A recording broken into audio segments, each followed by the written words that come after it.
Welcome to today's ALPCO-sponsored webinar event, A Clinical Laboratory's Perspective on Fecal Calprotectin Testing.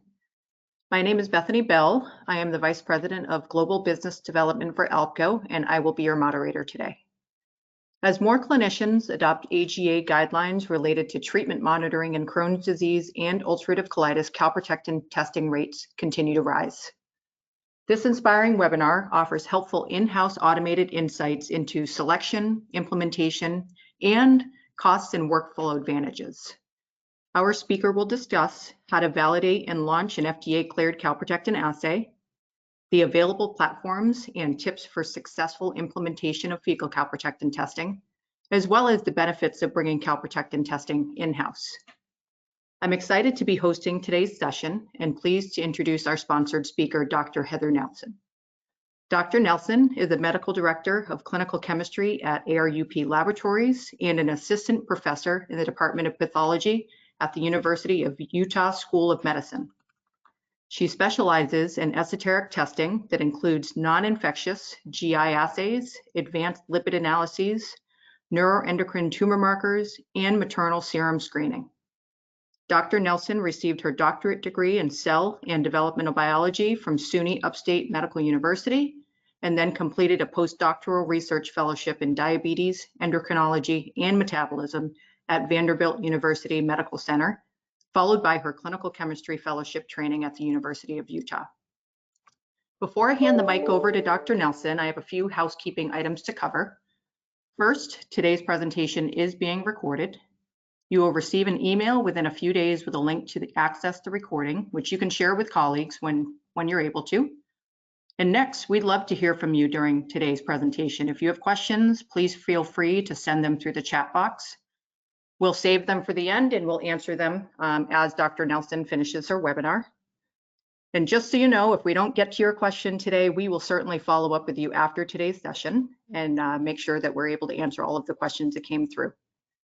So without further ado, I'd like to kick things off by welcoming our speaker, Dr. Nelson. Hi, everyone, and thanks for that introduction, Bethany. I'm excited to be here today to talk to you about fecal calprotectin testing and its growing importance, and I thank ALPCO for sponsoring this talk today. So let's just jump right in. I'm going to start the talk with just a very brief introduction. We won't go into the weeds on all the evidence of clinical utility, but just a refresher on what calprotectin is and its clinical utility.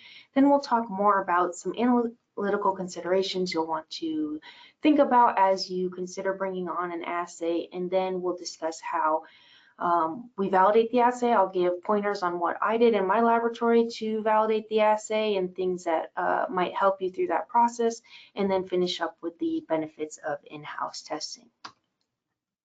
So as you may know, fecal calprotectin is a calcium and zinc binding protein of the S100 family. It constitutes up to 60% of the soluble protein in the cytosols of neutrophils and other leukocytes. And we know that inflammation in the GI tract is associated with neutrophil migration and activation. Once the neutrophils are activated, they release their calprotectin into the surrounding area. The biological function of calprotectin is believed to be that it binds those divalent metal ions and sequesters them from the bacteria. But once released into the gut lumen, calprotectin will accumulate in the feces where it's excreted from the body. It's stable for up to 7 days at room temperature and resistant to bacterial degradation, which makes it a useful biomarker for us to measure in the laboratory.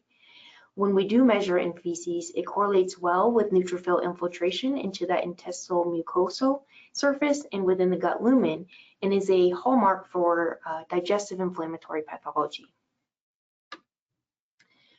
While calprotectin is a very highly sensitive biomarker for inflammation, it's not specific for inflammatory bowel disease, which we consider Crohn's disease and ulcerative colitis under that umbrella. As you can see in this image, it's GI inflammation can occur due to other causes such as polyps, cancer, diverticulitis, and any inflammation is going to cause a rise in fecal calprotectin. However, it still has become a very useful screening tool to help physicians screen for inflammatory bowel disease and also help differentiate it from irritable Irritable Bowel Syndrome, which is a non-inflammatory GI distress. So if we walk through an example, we can have a patient that presents to the GI clinic complaining of GI distress. The physician might go ahead and order a fecal calprotectin to try to understand what's going on in this patient. If the calprotectin result comes back low, so a level of less than 50 micrograms per gram of stool, we consider this a negative result for inflammation, and it suggests their GI discomfort is likely caused by some non-inflammatory condition, such as irritable bowel syndrome. If the result comes back in what we would call a borderline range, so approximately 50 to 150 micrograms per gram of stool, then the physician might want to do additional workup, ask the patient some questions, inquire about use of NSAIDs or recent infection, both of which can cause elevated fecal calprotectin results, and then generally repeat testing in about 4 to 6 weeks to see if it's still somewhat elevated. But if the patient has a high result, so in this case greater than 150 micrograms per gram of stool, then this is consistent with inflammation in the intestinal tract, consistent with inflammatory bowel disease or colorectal cancer. So these patients warrant further workup, often endoscopy with biopsy. Just a note on these cutoffs. The 50 microgram per gram cutoff has been widely adopted and is used in most assays as the upper limit of normal. This borderline range you'll see different, and it's ultimately dependent on the assay used. Assays tend to have variability from manufacturer to manufacturer, particularly at the higher range. So always, when you're bringing on an assay, refer to your manufacturer's guidelines for that. So in addition to its role in diagnosis and differentiation between IBD and IBS, fecal calprotectin has also been shown to correlate well with the severity of inflammation in the GI tract. So it can be used to estimate the degree of inflammation and the severity of disease. And for that same reason, it's also used to monitor response to therapy. Is the inflammation improving? Is it getting worse? And predict relapse. What makes it such a useful marker is that it can be quickly and easily measured. It's inexpensive, particularly compared to endoscopy, and it's non-invasive. It doesn't require any surgical intervention, and it has, particularly with the newer assays, improved sensitivity and specificity for inflammation of the GI tract. So now that we know a little bit about calprotectin and why it's so useful, let's think about actually bringing the assay in the laboratory. So one of the first considerations you'll want to make is how you're going to extract calprotectin. Before measurement, calprotectin must be extracted from the stool into a buffer that's suitable for analysis. The gold standard method for extraction is what we would call the manual weighing procedure. In this procedure, a technologist will often work in a biological safety cabinet where they'll thoroughly mix the stool sample to make it homogeneous and then sample about 100 mg of stool. So they'll have to weigh it out on a scale, and then they will record the mass and add an appropriate amount of the assay buffer to that to dilute it and vortex it, centrifuge, and often we'll have to go back and do a second dilution to get its concentration in a suitable range for the assay. In contrast, now it's more common to use a commercially available extraction device. These devices are tubes pre-filled with the assay buffer, and then they contain this wand with these precision grooves. These grooves are designed to collect a specific amount of stool, and then once, so you just take the stool sample, again, you want it thoroughly mixed, you dip the stick in, and then you put it through this rubber funnel, which will remove excess stool, and vortex, and depending on the assay, go through a series of centrifugation steps. So this is an example here that shows just some of the different extraction of devices available on the market. You can see they vary in how much stool they collect, anywhere from 10 mg to 50 mg. So generally you're collecting a little less stool than you do in the manual process with these devices. To compare these two processes a little more head to head, as I just mentioned, the manual process uses more stool And for that reason, this tends to be better for heterogeneous stool samples, because the more stool you sample, the more representative you will get of that stool sample. The manual process also needs to be used for any liquid stool samples, because the liquid doesn't stick to those grooves very well and it'll just come off, so you won't get an appropriate sampling. But it does obviously require more time and effort. You have to sit there with a scale and try to get the right weight and go through a series of steps to get it into that buffer. The devices tend to use less stool, so they're best for homogeneous samples, so that even though you're only sampling a very small amount, it's representative of the whole sample. It's much more efficient. It's a quick dip and then stick in. But then just a note on different devices, there are differences in extractability related to the buffer. This would be present in a manual extraction technique as well, but more obviously if you're switching from different extraction devices. So one inherent limitation of stool that I want to bring up as we consider how we extract it is that stool can be highly heterogeneous. It often will contain undigested food, mucus, and different fibers, all which have the potential to interfere with accurate sampling of that matrix.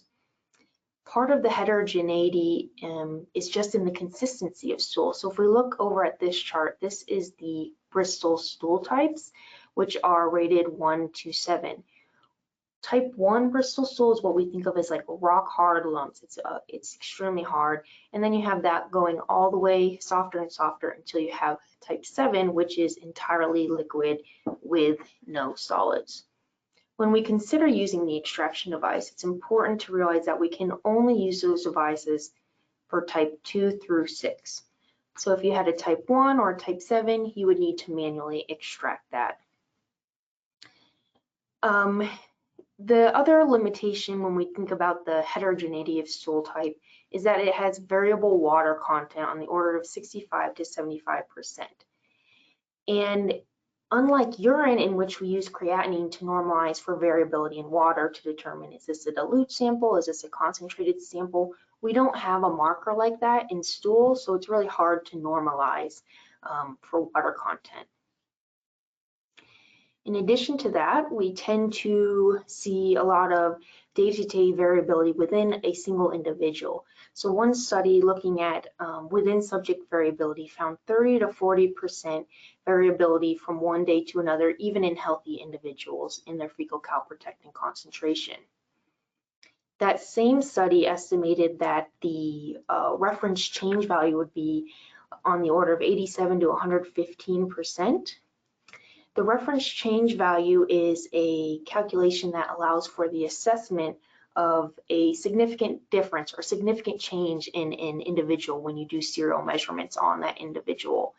And what it is it's a calculation that combines the analytical precision of the assay as well as the expected biological variability of that of an individual, so that 30 to 40%. And so when I say a reference change value, let's just say 100 for easy math. If we look at a reference change value of 100 and a patient comes in one day and you measure fecal calprotectin of 50 micrograms per gram, and then they come back a few weeks later, you wouldn't consider a significant increase unless they had a calprotectin of 100 micrograms or more. So it had to be 100% increase, 50 plus 50 is 100. And so you can see to really see a significant change requires these large jumps, and it's largely due to that variability that we see within subjects. So once we get the stool extracted, we deal with the challenges in working with stool, we're ready for the assay. So what assays do we have? Most assays available on the market are some kind of immunoassay format. You can lump them into two buckets. The first bucket being plate-based ELISAs, and then the second being bead-based immunoassays, in which the immunoassay sandwich occurs on a bead. So if we look at the plate-based ELISA, there are a handful of FDA-approved commercial assays available. With these, you typically perform batch testing because you have a full plate. You might hold samples until you can fill that up, or at least a portion of it, and you're testing them in batch. One of the challenges is If you need to do a dilution, if a patient measures above the analytical measuring range on the first run, you have to wait till that whole run is done and then build it on a subsequent run to perform those dilutions. And so the turnaround times can really start to add up with this format. The benefit, though, is that steps can be performed manually, so it doesn't require any specialized equipment, and it provides that low entry point for labs that are maybe thinking about bringing the assay on, but they don't want to invest in expensive equipment. And then also it can leverage any plate reader. If the lab has a plate reader in the lab, it can be used. For the bead-based assays, again, a handful of FDA-approved assays, which we'll look at in a moment. The benefit here is being that it's random access, so you don't have to batch these samples if you don't want to. There's several different readouts. There's assays that use chemiluminescence, assays that use fluorescence, and immunoturbidimetry. So if you have a clinical chemistry analyzer formulated for these, likely can put it on. And the other benefit is that dilutions are performed on the instrument. So you're not waiting several hours to do a new run for any patients that have a high sample. But it does require that you have a chemistry immunoassay analyzer in the laboratory. So there are many FDA-approved assays. The Fecal Calprotectin was the first US FDA-approved assay, but now, as you can see here, is a handful of others in both the plate-based format and the automated bead assays.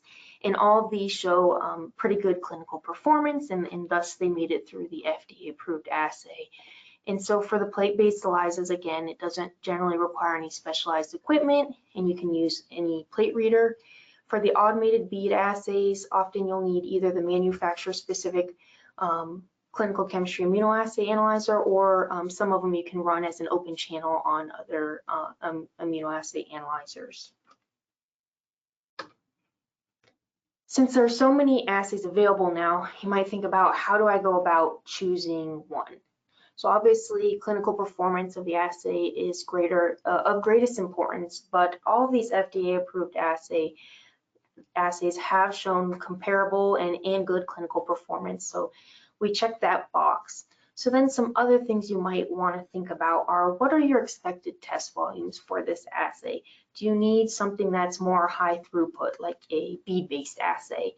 And feeding into that would be the turnaround time required. Do you need something that's random access that you can put on any time of day? Or are you okay to hold samples for a little bit to batch them for a plate-based assay? Also, what equipment is required? Do we have things in the lab that we can already leverage? A plate reader, a specific analyzer, and then lastly, ease of use.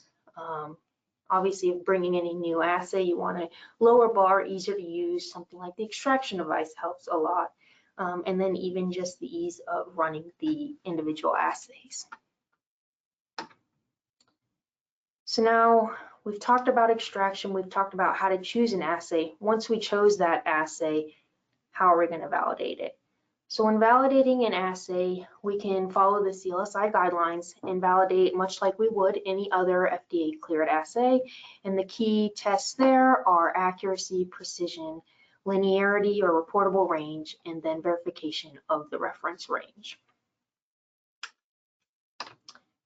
So according to CLIA guidelines, a minimum of 40 patient specimens that span your analytical measurement range should be evaluated against a comparator method to establish accuracy of the assay. And data from your new method that you're validating in comparator method can be evaluated by linear regression and bias plots. An important thing to consider when you're making your validation plan is, what will your comparator method be? Because the fecal calprotectin assays are not standardized, it would be best if you could compare to another laboratory performing the same methodology as you. So if you want to bring on manufacturer A, you compare to another lab running manufacturer A. Sometimes that's not always possible, and it's okay to compare against a alternative platform, maybe you use whatever your reference lab is using, but just be aware of what that other method is. And there are several studies out in the literature you can look at that have compared many of these different platforms so that you know what to expect when you get when you start doing your comparisons. The other thing you'll want to consider is, like I said, extraction method. You want to know upfront what extraction method you will be using in the lab. If you're using the device, manual, or both, you'll need to make sure you perform your accuracy studies using the method or methods that you'll be using in the laboratory. So for example, in my laboratory, we perform both device extractions as well as manual extractions. And so we tested 50 samples on each the extraction device as well as manual on our assay and on the comparator method when we did our accuracy studies. When you're going into this, obviously we all think about what's acceptable. And for fecal assays, because of the heterogeneity in stool and sampling, our acceptability criteria tends to be a little looser than what we'll typically see with a plasma-based assay, for example. So in my lab, we accepted a slope of 0.8 to 1.2 and a bias of 20% with a correlation of the Deming regression of greater than or equal to 0.99. Depending on the assays, again, that you are comparing, you may also want to include some qualitative agreement. Maybe the quantitative is challenging due to variability in the different manufacturers. So what you can also look at is agreement in classification of the results. For example, bucketing patients in normal, borderline, and abnormal for each assay. And we did that for our studies, and we looked at anything with greater than 80% agreement being acceptable. The next set of tests is precision. Within run and between run precision, using, again, the appropriate extraction technique that you'll be using in the laboratory once you're running the testing. You can use kit controls, and that's a good assessment of the precision of the assay itself. The kit controls are generally lyophilized material that you reconstitute and you'll put directly into the buffer and on the assay. What we chose to do is also test the precision of the extraction process by implementing what we call the extract control. And basically this is a pool of human stool that we use, and that allows us to test the precision of the whole process from initial extraction all the way through the assay. We looked at within run precision using 10 to 20 replicates at 2 to 3 concentrations. So we actually had 2 concentrations from the manufacturer kit controls as well as a third concentration from our extract control. For between run precision, CLIA recommends a minimum of 20 results at 2 to 3 concentrations in duplicate. We did it 2 levels twice per day over 10 days. In a perfect world, you would do over 20 days, but oftentimes that drags out the validation too long. So we found it suitable to do over 10 days. As I mentioned, extraction, we would be testing all methods used, and then acceptability criteria.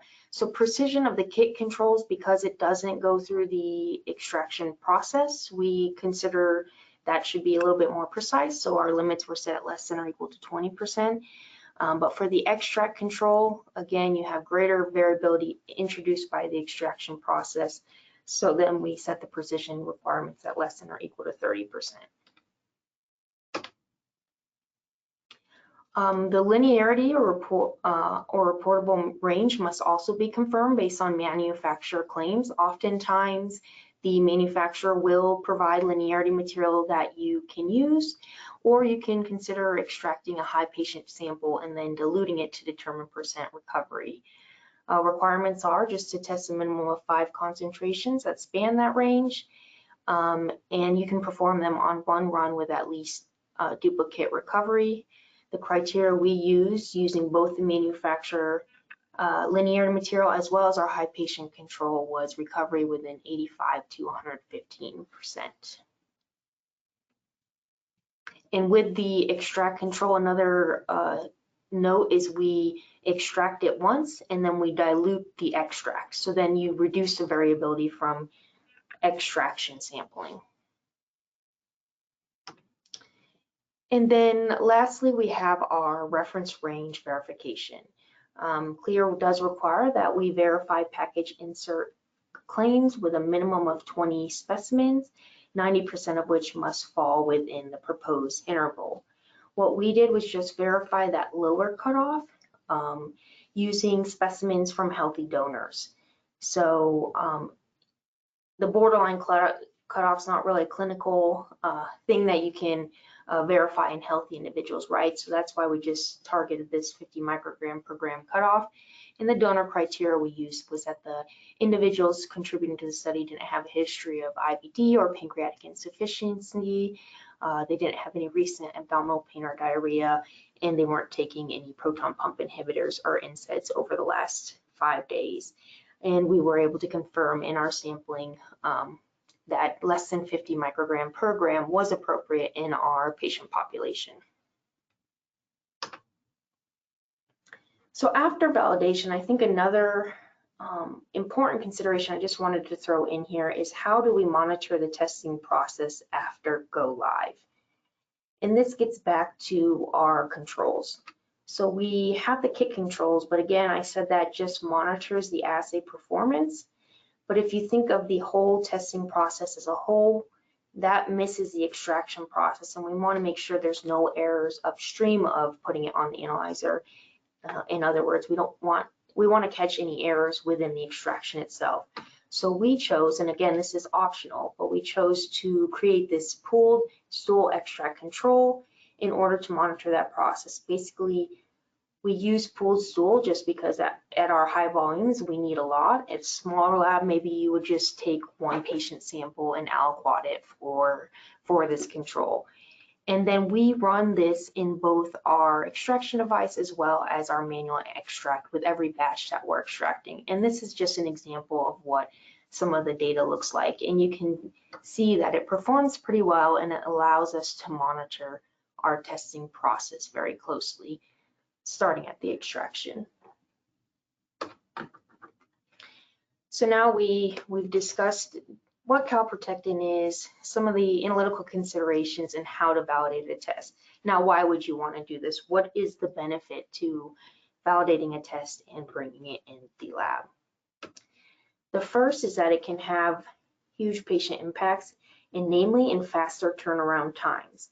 Shown here is just a table of published turnaround times from 4 different reference laboratories, and the average being 3 to 5 days.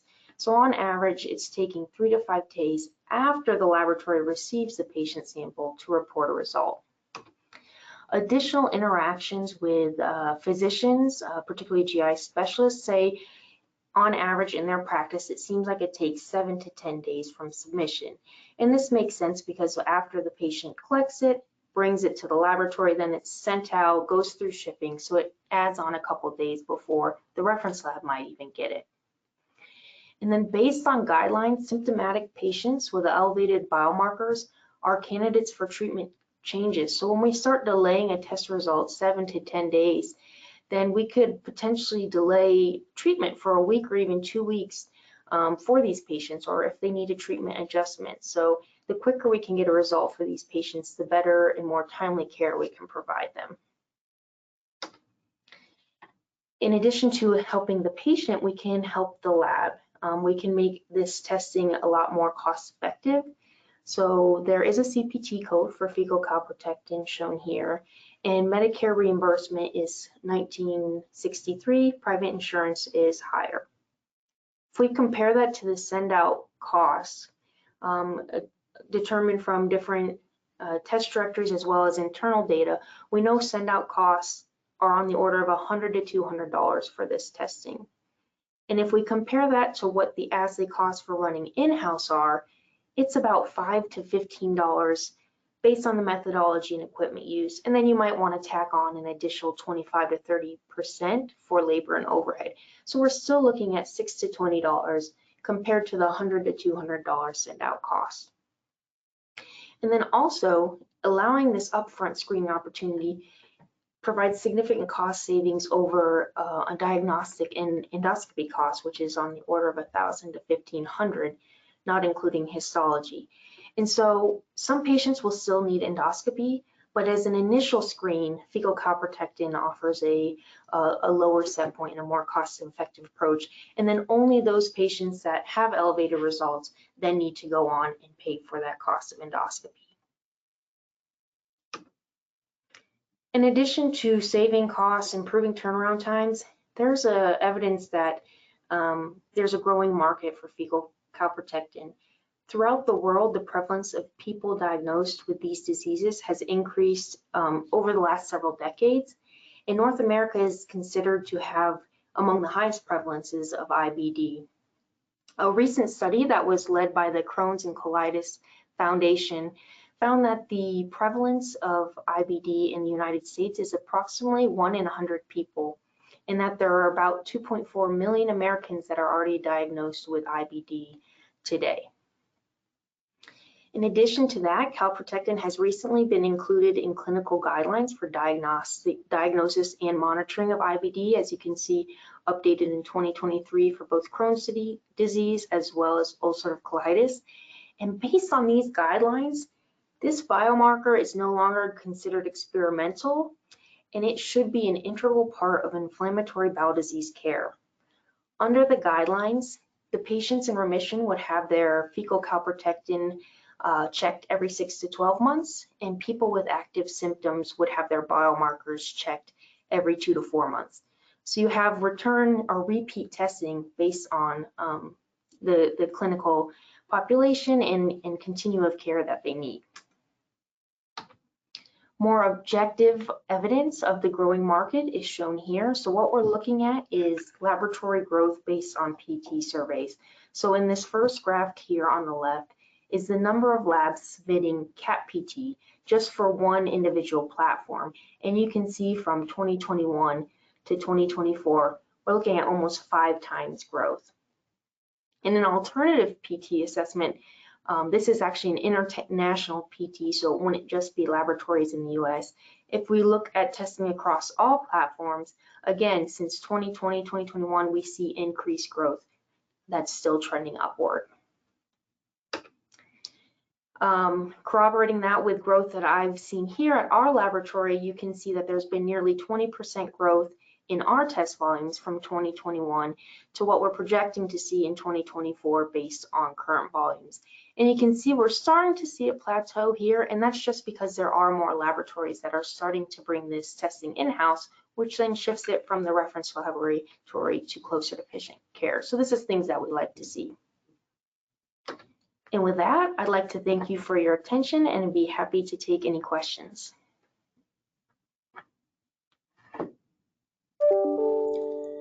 Thank you, Dr. Nelson, for a wonderful presentation.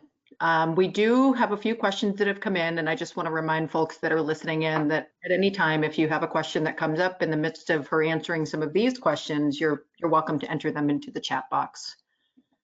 So we have heard from labs that don't commonly deal with stool in the chemistry lab that they struggle with bringing stool-based assays in-house.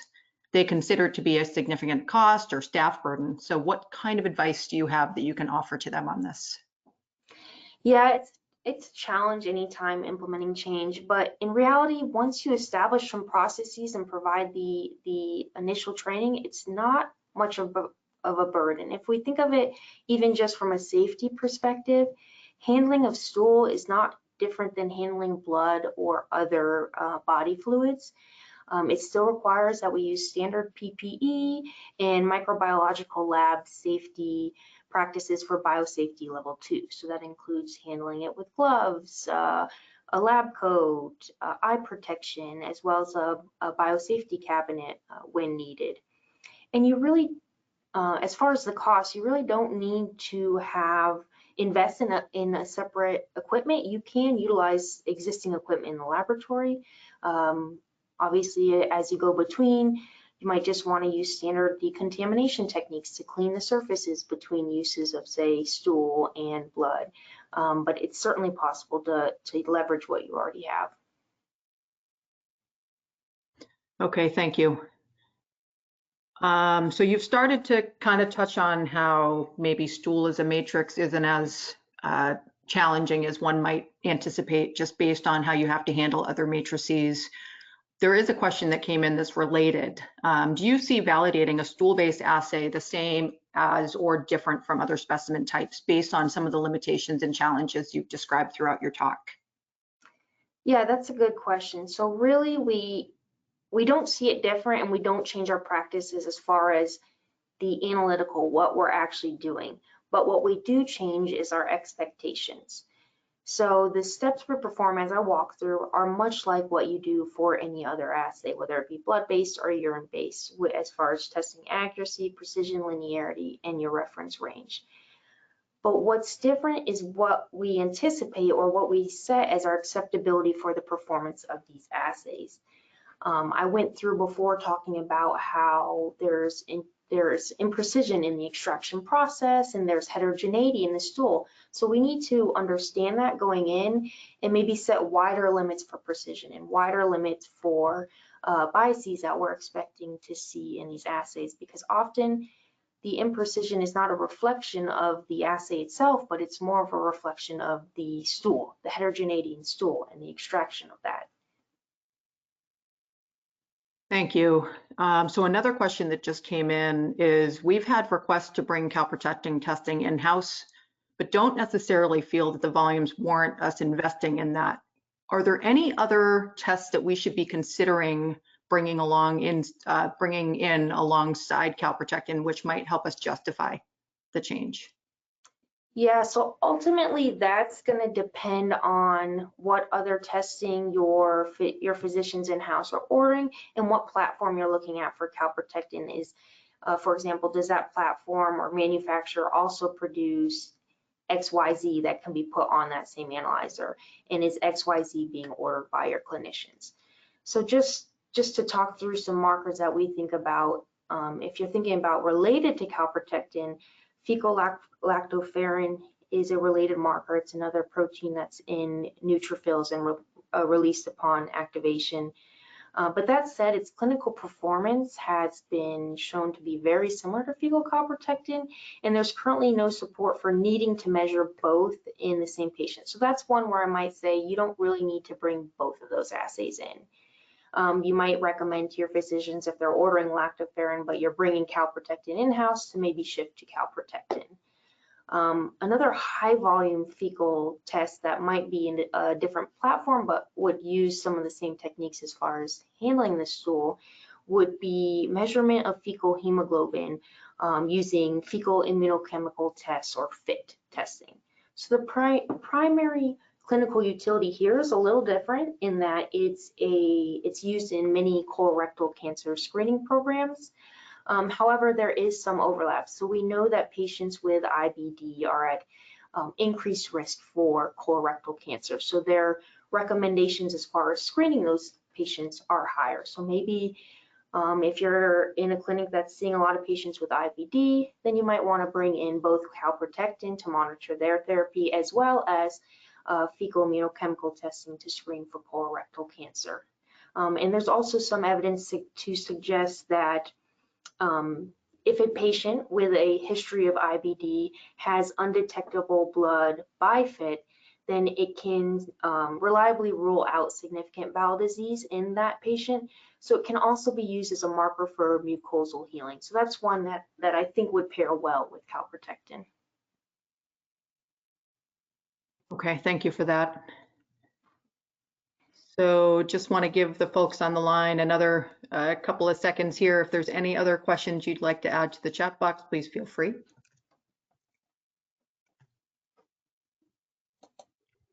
Otherwise, if we don't get to a question maybe that you think of, feel free to reach out anytime to any of us at ALPCO, and we're happy to answer those questions for you.